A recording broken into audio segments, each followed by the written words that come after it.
This is how you get data into PowerPivot Excel.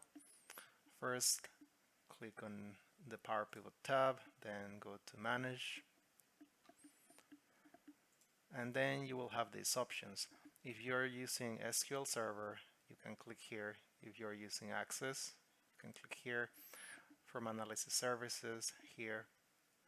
And if you're using other sources, you can go here.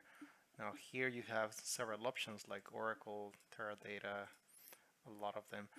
And if you're using ODBC, then you will have to use this one. I have a separate video on that.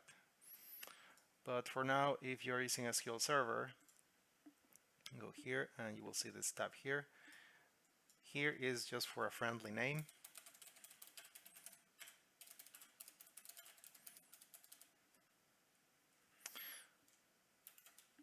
Then here the server name, this is the important part. Usually it's a URL or an IP address. In this case it's just my local database. And then usually you get a username and a password. For right now I'm just using Windows authentication. And then you can click on this drop down to see the databases available to your current credentials. In this case it's the AdventureWorks database, test connection, click next, and then you can select the tables that you want to import, or you can just create a query. In this case, let's just write a query.